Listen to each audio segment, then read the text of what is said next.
Okay, so the next topic or the next chapter we must say which we will be taking in 12th class is ray optics. There had been some contradiction where to put this chapter class 11th or class 12th. So finally 1 year it was in 11th. Next from last year again it was taken into 12th. So ray optics basically is the branch of optics. Now what is optics? Optics is the branch of physics which deals with phenomena related to light, which is shown by light. ठीक है? तो light actually इसके पहले chapter में हम लोग पढ़े कि इलेक्ट्रोमैग्नेटिक वेव होती है, इलेक्ट्रोमैग्नेटिक वेरिएशंस वाली wave. In 10th class you must recall that we studied light and we considered light to be a ray. So first of all, what is a ray? A ray has a source from where it starts and does not end anywhere and moves in a particular direction. Now, if in the particular direction it is incident on some reflective material, it will reflect. If it changes the medium, it will change its direction of motion based on the speed and density of the medium. तो basically ray optics बोलने का मतलब ही होता है कि हम chapter में light को क्या मान के चलेंगे, एक रे मान के चलेंगे जो सोर्स कहीं से चालू होगा और कहीं पर खत्म नहीं होगा. It moves to infinity and travels with the speed of light, which is 3 to 10 to the power 8 meters per second. So there are particular some we must say basics which we need to recall, which we will recall in this class. Then later on we will move on to the topics which are new to you people in 12. So first of all, ray optics का हमने definition ले लिया कि ray optics is the branch of optics which considers light to be a ray and does not moves in a particular direction. Now, the phenomena which should be studied, in ray optics are basically first reflection of light and second refraction of light. तो भाई reflection क्या होता है? Just recall what do you mean by reflection of light. बहुत जल्दी जल्दी recall करते हैं. Reflection means when the light ray bends and again comes back into the same medium. देखो, reflection and refraction occur simultaneously, ये दिमाग में बैठा लो. ऐसा नहीं है कि कहीं पर भी लाइट ऑफ लाइट जाती है तो it is reflected purely, and if the medium is refracting means if the medium is changing, it does not mean the complete ray of light is traveling to the other medium. There is always some part of the ray of light which is reflected and some part of the ray of light refracted. The phenomenon or the part which is more prominent is defined like this. जो prominently हो रहा होगा वहाँ पर कि भाई medium change कर रहा है ज़्यादा part of light तो रिफ्रैक्शन बोलेंगे, और मीडियम सेम रख रहा है ज़्यादा part of light तो क्या बोलेंगे? रिफ्लेक्शन. तो reflection and refraction upper simultaneously, ये अभी आपको समझ आएगा. Reflection of light occurs from a reflecting material or a reflecting surface. Best example for a reflecting surface may be your plane mirror or a very polished surface. घर में खाने की थाली होती है, अच्छी खासी धुली है, एक्सपर्ट व्यूइंग वाल से तो भी बहुत अच्छी रिफ्लेक्टिंग सरफेस हो जाएगी, पर जितना अच्छे से आंटी उसमें दिख रही होगी उतना अच्छे से नहीं दिखाई देगी उसमें. ठीक है. So a reflective surface is denoted by like this, where the other part which is the polished part. polished का मतलब क्या बनाते कैसे हैं? एक मिरर बनता कैसा है? एक ग्लास को हम एक तरफ से रिफ्लेक्टिंग मटेरियल से कोट कर देते हैं और इस कोटिंग को हम बाहर से कवर करते हैं रबर प्लेट से. तो रिफ्लेक्टिंग सरफेस को हम इस तरह से डिनोट करते हैं. तो उस तरफ वाला क्या हो जाता है? सॉरी, पॉलिश सरफेस को इस तरह से डिनोट करते हैं. उसका अपोजिट साइड हमारा क्या हो जाता है? रिफ्लेक्टिंग सरफेस हो जाता है. तो रिफ्लेक्टिंग सरफेस का काम क्या होता है? If the ray of light is incident on a surface at some angle with the normal, that angle is called angle of incidence. Okay, now what is normal? जो सरफेस है वहां पर 90 degree बनाने वाला लाइन नॉर्मल कहलाएगा, ये incident ray कहलाएगा भाई, और ये पॉइंट ऑफ इंसिडेंस हो जाएगा, एंड द रिफ्लेक्टेड रे विल बी लाइक दिस. तो ये लॉ ऑफ रिफ्लेक्शन फॉलो करता है। लॉ ऑफ रिफ्लेक्शन क्या बोलता है? Angle I equals angle R, always reflection होगा तो ये फॉलो होता ही होता है, ठीक है। ये बहुत सिंपल सा फिनोमेनन था। इसके अलावा दूसरा लॉ था all will lie in the same plane. Plane का मतलब क्या है? अगर एक रे ऑफ लाइट इस प्लेन से ऐसे टकराते हुए आ रही है, बीच बोर्ड पर आ रही है, तो ऐसा नहीं है कि टकराने के बाद मतलब नॉर्मल सरफेस से टकराने के बाद या तो बाहर आ जाएगी या पीछे जाएगी, वो वापस रिफ्लेक्ट होकर इस प्लेन में चिपकती रहेगी, ठीक है। That is the meaning incident ray, normal and the reflected ray all lie in the same plane, ठीक। ये तो हो गए लॉज ऑफ रिफ्लेक्शन। नेक्स्ट आते हैं लॉज ऑफ रिफ्रैक्शन पे। रिफ्रैक्शन क्या बोलता है? अगर एक इंटरफेस है मीडियम का, सपोज ये मीडियम 1 है, ये medium 2, I have written their respective refractive indices. Refractive indices ना लिख करके पहले अगर मैं डेंसिटी के हिसाब से बोलता हूं, ρ1 and ρ2। Density means optical density, no other density. Optical density बोलने का मतलब ये होता है, why do we specify optical density? It is because क्योंकि सभी मीडियम में लाइट ट्रैवल नहीं करता है। जिस मीडियम में लाइट ट्रैवल करता है उसको हम ऑप्टिकल मीडियम बोलेंगे। तो ये भी एक ऑप्टिकल मीडियम है, नीचे भी एक ऑप्टिकल मीडियम है। तो एक रे ऑफ लाइट अगर एक मीडियम ऑप्टिकल मीडियम से दूसरे ऑप्टिकल मीडियम में जाता है, फॉर एग्जांपल एयर में ट्रैवल कर रहा था, ग्लास में घुसा, ठीक है, तो ग्लास में भी ट्रैवल करता है रे ऑफ लाइट। तो क्या हो रहा है? एयर, सपोज ये एयर है फॉर एग्जांपल, और ये है ग्लास। ग्लास में डेंसिटी ज्यादा है, घनत्व ज्यादा है, उसमें रे ऑफ लाइट ट्रैवल कर रहा है, तो क्या होगा? स्पीड कम हो जाएगा। इस स्पीड चेंज के कारण लाइट का पाथ चेंज हो जाता है। पाथ मतलब डायरेक्शन, ठीक है। That change in the path of the ray of light due to the change in the medium is called refraction of light. तो रिफ्रैक्शन ऑफ लाइट को गवर्न कौन सा लॉ करता था? Snell's law, SNELL Snell's law. क्या बोलता था Snell's law? जब एक मीडियम से दूसरे मीडियम में रे ऑफ लाइट जाएगा, अगर ये दोनों मीडियम कहीं और पर भी मिले उसको, तो भी ये सेम अमाउंट से बेंड होगा, based on their density same amount से बेंड होगा। तो जो I और R की वैल्यू है, ये भले इक्वल ना हो लॉ ऑफ रिफ्लेक्शन की तरह, but they all will be in ratio, उसका फिक्स्ड रेशियो रहेगा। And that ratio was given by sin of angle of incidence upon sin of angle of refraction। बोलता है for a given pair of medium, for a given pair of media, plural for medium, the sin of angle of incidence to sin of angle of refraction is always a constant, and it is called as refractive index of the pair of medium. This refractive index also had a formula given by C by V, okay। अगर एक medium की बात करते हैं, suppose यहाँ पर glass है, air से जब ग्लास में जाता है, तो एयर से ग्लास में जाते समय एक फिक्स्ड डेंसिटी के ग्लास में जाते समय लाइट कितने अमाउंट से बेंड होगा, उसी को क्या बोलेंगे? रिफ्रैक्टिव इंडेक्स बोलेंगे। तो it is also given by the ratio of speed of light in vacuum और air to the speed of light in glass जिसमें वो जा रहा है, ठीक है। तो mu is given by C by V। Basically it is nothing but speed of light in medium 1 upon speed of light in medium 2, ठीक है। फर्स्ट मीडियम से दूसरे मीडियम, ऊपर आएगा पहला मीडियम, दूसरा आएगा, नीचे आएगा दूसरा मीडियम, मतलब जिसमें से आ रहा है वो मीडियम ऊपर आएगा, जिसमें जा रहा है वो नीचे जाएगा, ठीक है, समझ आया? तो ये एक रिकॉलिंग कांसेप्ट था इसके लिए, रिफ्रैक्शन के लिए। अब हम आएंगे रिफ्लेक्शन थ्रू स्फेरिकल सरफेस, ठीक है। अब आते हैं हम लोग reflecting surfaces and reflection through spherical surfaces. So पहला रिफ्लेक्टिंग सरफेस हम लोग जो देखे थे वो प्लेन मिरर था। तो वी मस्ट से कि reflection through plane surfaces occurs through plane mirror. ये मोस्ट ऑफ द सरफेसेस जहां से आप रिफ्लेक्शन देखते हो वो प्लेन सरफेसेस होता है, but one of the other time, हाँ, तो अब हम देखेंगे reflection through spherical surfaces. Spherical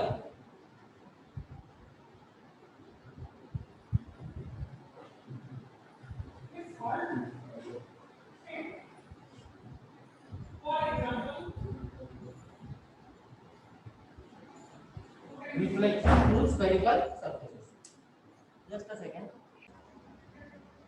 तो we are seeing reflection through spherical surfaces।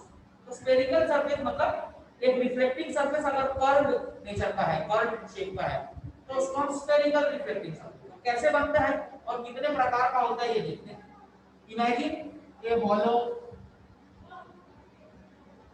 Sphere of glass, एक हॉलो स्फीयर इमेजिन करना है ग्लास का।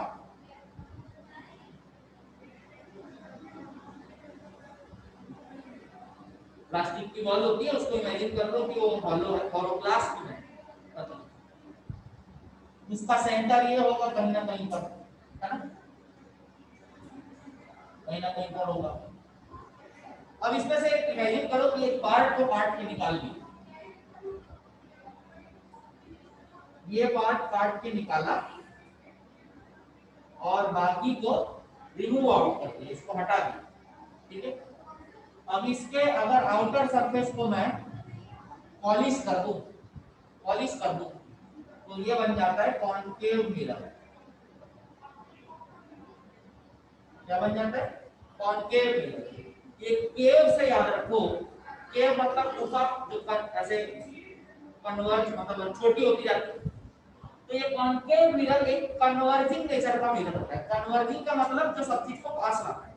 अगर वैसे भी याद नहीं हो रहा तो देखो यहाँ से आने वाली रे तो कोई काम की नहीं, उसको रिफ्लेक्ट नहीं करेगा, सिर्फ वो कलर दिखेगा, बहुत कम रिफ्लेक्ट करेगा। यहाँ से आने वाली रे हमारे काम की, इसको ऐसे इमेजिन करो कि ये ऐसे रखा है, तो ये क्या हो गया, उल्टा रखा, सीधा रखा हुआ कढ़ाई हो गया, कढ़ाई के ऊपर पानी गिरता है तो क्या होगा, कलेक्ट होगा यहाँ, है ना, पास लाएगा।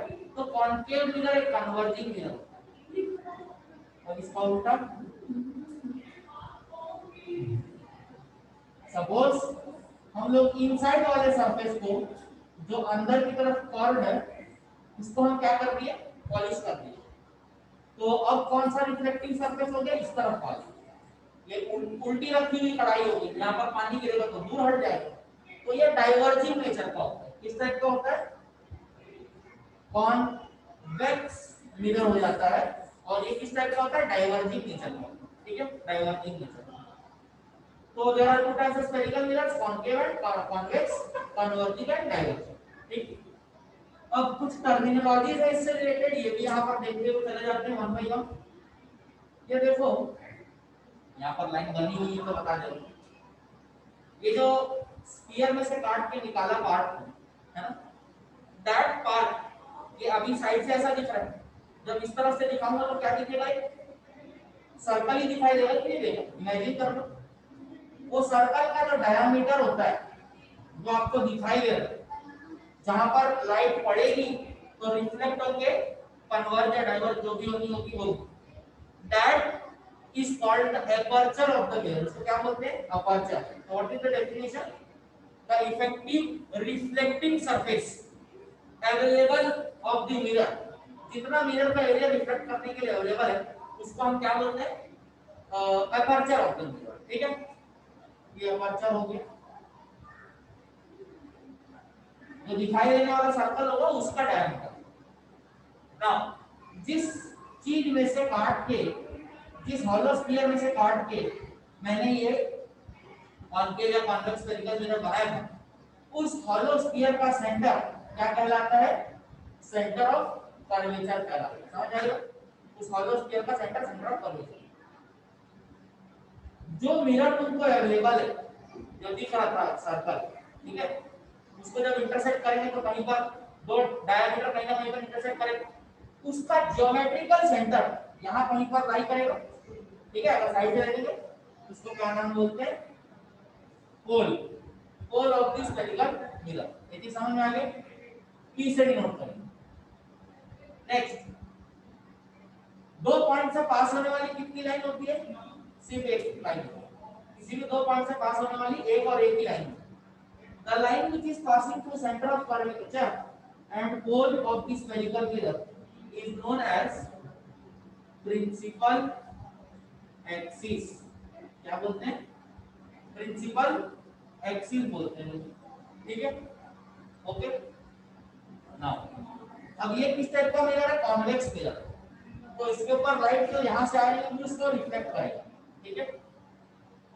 एक रे ऐसे पैरेलल आ रही है कहां से, इंफिनिटी से, किसके, प्रिंसिपल एक्सिस। ये क्या करेगा, उसको डाइवर्ज करेगा, दूर भगाएगा, उधर ही भेजेगा, है ना, दूर भगाएगा।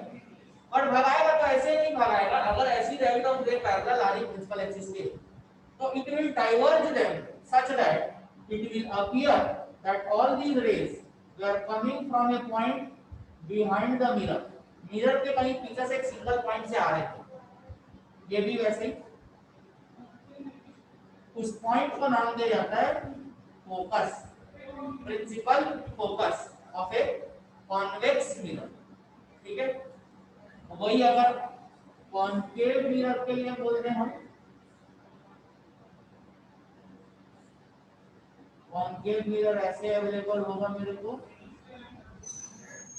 तो एक रे ऑफ लाइट जो यहां से आएगी उसको रिफ्लेक्ट करेगा वो, है कि नहीं, जो पैरेलल आएगी प्रिंसिपल एक्सिस के अगर, तो वो रिफ्लेक्ट होकर एक्चुअल में किसी पॉइंट से पास होगी जो मिरर के सेम साइड पर लाई करेगा, और उसको कॉन्केव मिरर का फोकस बोलेंगे। तो डेफिनेशन क्या है, a point of the principal axis of a spherical mirror through which all the rays of light coming parallel to principal axis after reflection pass through, है ना, या फिर appear to pass through, convex के case में actual पास होनी थी क्या, नहीं, ठीक है, ये समझ में आएगा। तो ये होगा मेजर डेफिनेशन। फिर फोकल लेंथ पता होगा, P और F के बीच का डिस्टेंस को फोकल लेंथ बोलते हैं, P से C के बीच के डिस्टेंस को रेडियस ऑफ कर्वेचर बोलते हैं, R बोलते हैं। ठीक है, ये चीज सब याद। हाँ, अब कुछ साइन कन्वेंशंस है जिसको ध्यान देना है। ओके, ये साइन कन्वेंशंस आज हम लोग, ओके, नाउ साइन कन्वेंशन। देखो साइन कन्वेंशंस किसी भी एक चीज के लिए अगर तुमको समझ में आ जाता है तो सभी को सभी सेम साइन कन्वेंशन को सब जगह लगा सकते हो, और आपके कभी भी मिस्टेक्स नहीं होंगे to find out positive negative, क्या बोल सकते हैं हम लोग, वैल्यूज ऑफ। बेसिकली हमको क्या चीज की वैल्यू पता होनी चाहिए, object distance u, image distance v, focal length f, radius of curvature r। इसके अलावा कुछ शायद चीजें होती है, एक और चीज होता है image height h dash and object height h। इसको कोई लोग i भी बोलते हैं, इसको कोई लोग o भी बोलते हैं। ठीक है, इमेज एंड ऑब्जेक्ट। ओके, तो let us understand this in context of a mirror। Lens के रिस्पेक्ट में भी सेम चीजें हो जाएंगी। ठीक है, ये मेरा पोल है और ऑब्जेक्ट, सपोज ये कॉन्केव मिरर है तो ऐसा रखा होगा, यहां से यहां ऑब्जेक्ट रखेंगे, इसका इमेज बनेगा, पीछे ऑब्जेक्ट रखा होगा, इसका इमेज तो नहीं बनाएगा। सपोज ये कॉन्वेक्स है तो उसका इन फ्रंट ये हो जाएगा और ये बिहाइंड हो जाएगा। ठीक है, तो ऑब्जेक्ट हमेशा सामने रखा होगा मिरर। सपोज ये कॉन्केव है तो ऑब्जेक्ट यहां पर सपोज रखा होगा, ऑब्जेक्ट के लिए। ओके, तो ऑब्जेक्ट से निकलने वाली रे जो मिरर पे जाएगी वहां से रिफ्लेक्ट होकर हमारे पास आएगी, हमारे आंख पर पड़ेगी और वो हमको दिखाई देगा उसका इमेज। राइट और नॉट?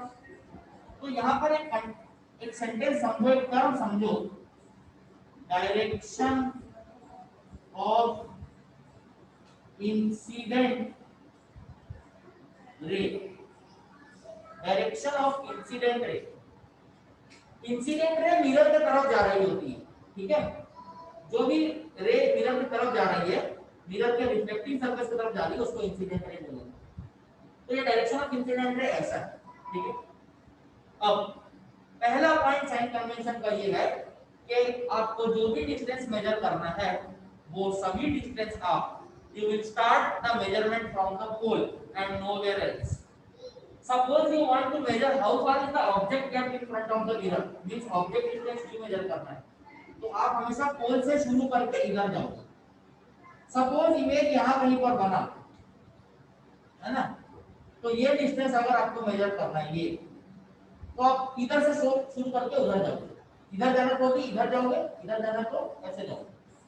ठीक है, so this statement means all the distances are measured from the pole of spherical mirror। सभी डिस्टेंस को हम पोल से ही मेजर करेंगे। ठीक है, कहां शुरू करेंगे, पोल से। अब स्टेटमेंट को ध्यान से सुनना, नेक्स्ट पॉइंट को, distances measured in the direction of incident ray are taken as positive जो भी डिस्टेंस आप इंसिडेंट रे के डायरेक्शन में जाते हुए मेजर करोगे उन सभी डिस्टेंस को तुम पॉजिटिव मानो। तो यहाँ पर एक कंसेप्ट समझ जाओ, P से लेके B तक मेजर करना है तो मैं कैसे जाऊंगा, P से B जाऊंगा, ना कि B से P जाऊंगा, ये तो नहीं हो सकता है, क्योंकि हमारा पहला पॉइंट था रिफर पॉइंट ए कि all distances are measured from pole of the spherical mirror. तो मैं P से इधर आ रहा हूं जो कि किसके उल्टा है, इंसिडेंट रे के डायरेक्शन के उल्टा है, ठीक है।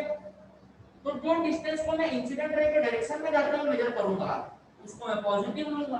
अब ये मेरे को कैसा आना पड़ रहा है, उल्टा, तो मैं इसको क्या दूंगा, नेगेटिव। क्या दूंगा, नेगेटिव। तो ये जो ऑब्जेक्ट डिस्टेंस है ना u, ये कभी भी पॉजिटिव नहीं आता, ऑलवेज नेगेटिव। ऑलवेज कैसा होता है भाई, नेगेटिव, क्योंकि भाई वो हमेशा आगे की तरफ बढ़ता है, ठीक है। तो ये चीज समझ आया, distance measured in the direction of incident ray taken as positive and opposite to it are taken as negative. जो उल्टा मेजर करते हैं उसको नेगेटिव लेंगे, जो सेम डायरेक्शन में मेजर करेंगे उसको पॉजिटिव लेंगे, ठीक है। ये चीज समझ आया। नेक्स्ट ये प्रिंसिपल एक्सिस है, इसको इमेजिन करो कि एक्स एक्सिस, इधर वाला पॉजिटिव एक्स एक्सिस, उधर वाला नेगेटिव एक्स एक्सिस, ऊपर वाला पॉजिटिव वाई एक्सिस, नीचे वाला नेगेटिव वाई एक्सिस, ठीक। तो नेक्स्ट स्टेटमेंट अपना आता है distances measured above the principal axis are taken as positive. मतलब ये जो इमेज है, या पहले ऑब्जेक्ट देख लेते हैं। ऑब्जेक्ट को हम हमेशा कहां रखते हैं, प्रिंसिपल एक्सिस के ऊपर रखते हैं। सपोज ये मेरा ऑब्जेक्ट है, ऐसे रखेंगे तो इसकी हाइट मेरे को मेजर करनी है, मैं प्रिंसिपल एक्सिस के ऊपर जाऊंगा, है ना। तो ये डिस्टेंस जो है वो क्या लूंगा मैं, पॉजिटिव लूंगा। तो h जो है इसको हम क्या बोलते हैं, ऑब्जेक्ट हाइट, ये कभी भी नेगेटिव नहीं होगा, ठीक है, कभी भी नेगेटिव नहीं होगा, हम पॉजिटिव ही लेंगे। अब अगर इमेज प्रिंसिपल एक्सिस के ऊपर बनता है तो इमेज हाइट को भी मैं पॉजिटिव लूंगा, ठीक। और अगर इमेज प्रिंसिपल एक्सिस के नीचे बनता है जो कि किसके केस में होता है, रियल इन्वर्टेड इमेज जिसको बोलते हैं, उस टाइम पर h डैश क्या होगा, नेगेटिव। ये चीज समझ में है, okay. So this were all the sign conventions related to spherical mirrors, ठीक है। अच्छा